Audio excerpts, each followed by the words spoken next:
देखो डिस्क में पता क्या होता है, अगर आपको डिस्क में किसी भी प्रॉपर्टी को निकालना है ना, जैसे रॉड में किसी प्रॉपर्टी को निकाल दो तो क्या करते हो, रॉड को पॉइंट मास से ब्रेक करते हो ना। अगर आपको किसी पॉइंट मास की प्रॉपर्टी पता है और उसको रॉड पे अप्लाई करना है, फील्ड होती है ना, मोमेंट ऑफ इनर्शिया हो गया, सेंटर ऑफ मास, तो क्या करना पड़ता है बताओ, उसको एलिमेंट से ब्रेक करना पड़ता है ना। कैसे एलिमेंट से ब्रेक करते हो, एक्स डिस्टेंस पे छोटा एलिमेंट लेते हो dx। ये कहानी हर बार की होती है रॉड में। डिस्क का सीन पता क्या होता है, अगर आपको डिस्क में किसी भी प्रॉपर्टी को निकालना है तो उससे पहले आपको वो प्रॉपर्टी रिंग के लिए निकालनी पड़ेगी। रिंग के लिए, जब तक आपको रिंग के लिए रिजल्ट नहीं पता होगा आप डिस्क तक पहुंच नहीं सकते। ठीक, तो आपको लास्ट टर्न पे मैंने रिंग का मोमेंट ऑफ इनर्शिया बताया था, कितना था बताओ, अरे मार्स पर आया था ना यार। ठीक है, तो डिस्क में ध्यान रखना बिल्कुल आप कि डिस्क में पता क्या करना पड़ता है, डिस्क में ये मानना पड़ता है कि डिस्क किससे मिलकर बनी हुई है, बहुत सारी छोटी छोटी रिंग्स को अगर साइड बाय साइड रखते चले जाएं तो क्या बन जाएगी, डिस्क बन जाएगी। कॉन्सेंट्रिक रिंग्स, छोटा dx होगा। हाँ समझ गए ना। तो इसको हम मान लेंगे कि रिंग्स को साइड बाय साइड रखते चले गए, बहुत सारे रिंग्स को साइड बाय साइड रखते चले जाओ तो कंप्लीट क्या बन जाएगी, डिस्क बन जाएगी। हमें रिंग का मोमेंट अवश्य पता है। ठीक है, तो देखो इसमें एलिमेंट कैसे लेते हैं, इस जैसे उसमें एक्स डिस्टेंस पे dx एलिमेंट लेते थे ना, यहाँ पे क्या करेंगे, r डिस्टेंस पे dr थिकनेस की छोटी सी रिंग बनाएंगे। ठीक है, तो देखो यहाँ से x डिस्टेंस लेते हैं और x डिस्टेंस पे क्या करोगे आप, यहाँ पे आप एक dx थिकनेस की रिंग बना दोगे, रेडियस r हो गई। ठीक है, थिकनेस कितनी होगी इसकी, dx।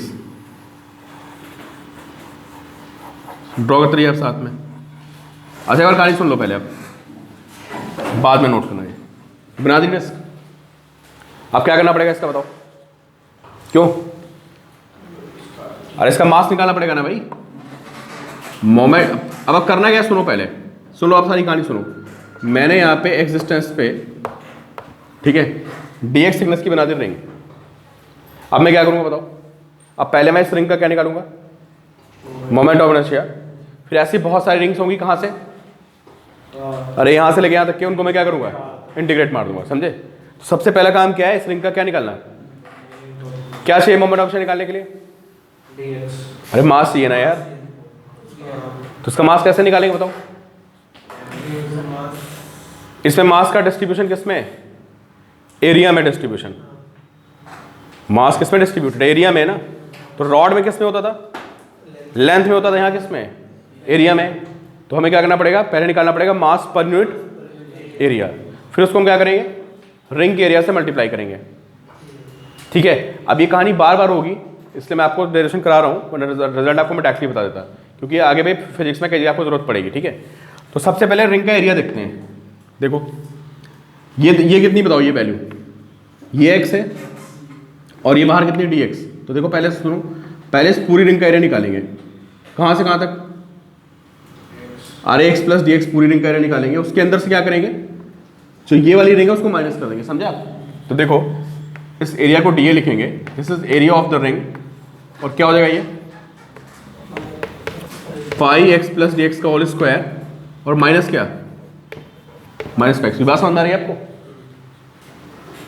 अरे पूरा एरिया निकालना है यार, कहाँ से कहाँ तक, यहाँ से क्या पूरा बाहर तक, और उसके अंदर से ये वाला एरिया क्या कर दिया मैंने, ये एरिया माइनस कर दिया, तो क्या एरिया ये आ जाएगा।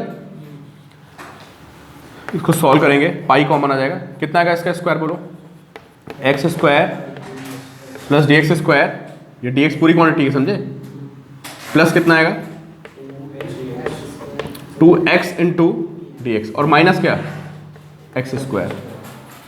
एक्स स्क्वायर से स्क्वायर क्या होगा, कैंसिल। डी एक्स बहुत छोटा होता है, तो डी एक्स बहुत छोटा होगा, इसका स्क्वायर नेगेटिव हो जाएगा, जीरो हो जाएगा, समझे। तो क्या बचा बताओ, इसको इग्नोर कर दोगे ना यार, आप लिख दोगे यहाँ पे कि dx बहुत छोटा है इसलिए इसका स्क्वायर लगभग क्या हो गया, जीरो हो गया। तो एरिया कितना आ गया 2 पाई एक्स डी एक्स। इसको याद रखो, आगे सीधे मैं पूछूंगा तो आपको एरिया याद होना चाहिए रिंग का, 2 पाई एक्स डी एक्स। ठीक है, बात समझे आपको। इसको करने का एक तरीका और है, समझो आप इधर देखो, समझो शॉर्टकट देखो इसका शॉर्टकट ये है कि यार अगर मैं इस रिंग को यहां से कट कर दूं, देखो कहां से, यहां से कट करके मैं रिंग को स्ट्रेट कर दूं तो क्या बन जाएगा बताओ, अरे एक रॉड टाइप की बन जाएगी लंबी सी, उसकी लेंथ कितनी होगी बताओ, अरे जितनी रिंग की लेंथ होगी उतनी तो उसकी लेंथ आएगी यार। रिंग की लेंथ कितनी है 2πx, सर्कमफ्रेंस तो पता ना 2πx। तो अगर इसको कट करके मैं सीधा कर दूं तो ये ऐसे बन जाएगी क्या, ऐसे बन जाएगी, बनेगी नहीं बनेगी बताओ। जिसकी लेंथ कितनी होगी, जिसकी लेंथ होगी 2πx और थिकनेस कितनी होगी dx, ठीक है। तो बताओ इसका एरिया कितना आ जाएगा 2πx dx। कैसे, अरे लंबाई कितनी है 2πx और विड्थ कितनी है dx, लेंथ इनटू ब्रेड्थ हो गई। तो यहां से भी आप देख सकते हो कि इसका एरिया कितना आ गया, इसका एरिया आएगा 2πx dx, ठीक है। सबसे पहले इसको नोट करो जल्दी से आप। हाँ बोलो। सर इसका पूरा एरिया है मतलब छोटे वाले रिंग का इतना, हाँ ये पाई एक्स प्लस dx स्क्वायर, ये पूरा एरिया था, कहाँ तक, यहाँ से ये लेंथ कितनी बताओ, ये कितनी, ये x है और इसकी थिकनेस कितनी है dx। तो पहले मैंने पूरा बाहर का एरिया निकाला, ये पूरा एरिया यहाँ से लेके, फिर क्या किया उसमें से जितना ये वाला एरिया है ना, कौन सा अंदर जो आपको रेडियस दिख रही है, इसको माइनस कर दिया। तो पूरे के एरिया से इसको माइनस करोगे तो ये एरिया तो निकल आएगा यार।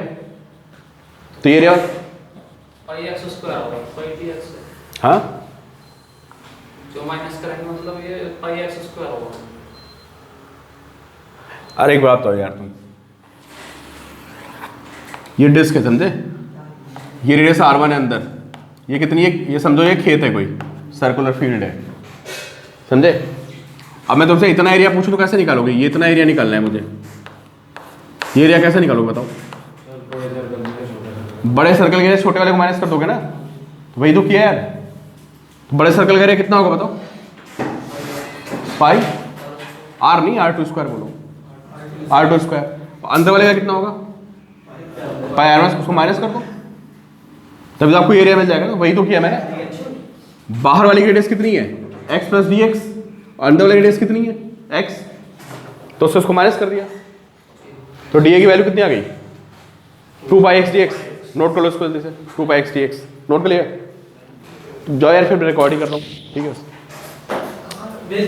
भेज दो, नोट कर लिया भाई।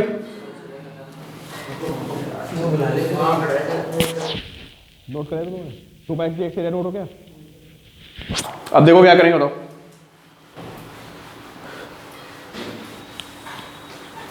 अब क्या करना है, उसका मास निकालना है, किसका, अरे उसका मास निकालना पड़ेगा ना, किसका, रिंग का। मास कैसे निकालोगे बताओ। बॉडी बना देंगे तो वैसे निकल जाएगा मास तो। नहीं सर्कल है ना, रॉड थोड़ा बना लोगे। क्या लेंगे, मास पर एरिया ना, तो m बाय पूरी डिस्क का मास कितना, एरिया कितना था पाई r स्क्वायर। तो ये क्या लिखा है बोलो, अरे क्या लिखा है मास पर यूनिट एरिया। अगर मैं इसको डिस्क एरिया से मल्टीप्लाई कर दूं कितना था 2πx dx, सॉरी रिंग के एरिया से मल्टीप्लाई कर दूं तो ये dm आ जाएगा। बोलो कोई डाउट इसमें। अच्छा अब एक बात बताओ, di कितना होगा हमारा, अरे वो रिंग थी ना यार, रिंग का मॉड्यूलेशन कितना होगा dmx स्क्वायर। अब देखते रहो बाद में नोट करना इसको, इंटीग्रेशन dmx स्क्वायर। dm की वैल्यू पुट करते हैं, कितना है dm, m by pi r square into कितना 2πx dx इंटू कितना x स्क्वायर, ठीक है। इंटीग्रेशन का साइन लगाते हैं। क्या क्या कांस्टेंट है बताओ, पाई से पाई कैंसिल हो जाएगा, तो बाहर क्या आएगा बताओ, अरे 2m आ जाएगा यार बाहर, अपॉन r स्क्वायर। इंटीग्रेशन में क्या बचेगा बताओ, ये बचेगा x³ dx, ठीक है। और लिमिट क्या लगेगी आप बताइए। अरे पहली रिंग कहाँ पे शुरू होगी, कैपिटल R ना। अरे यार डिस्क में एलिमेंट कहाँ शुरू हो रहे थे, पहले छोटी रिंग यहाँ बनेगी, लास्ट रिंग यहाँ पे बनेगी। तो छोटी रिंग की रेडियस कितनी होगी 0 और बड़ी रिंग की रेडियस कितनी होगी, तो सारी रेडियस आपको लेनी ना, तो लिमिट लगेगी 0 से r। This is 2m by r square का इंटीग्रेशन कितना आएगा, कितना आएगा 4/4 ना, और लिमिट 0 से r। तो this is 2m by r square and this is r4 by क्या 4 सॉल्व करोगे तो आपको फॉर्मूला मिल जाएगा I is half m r square. Note कर लो इसको।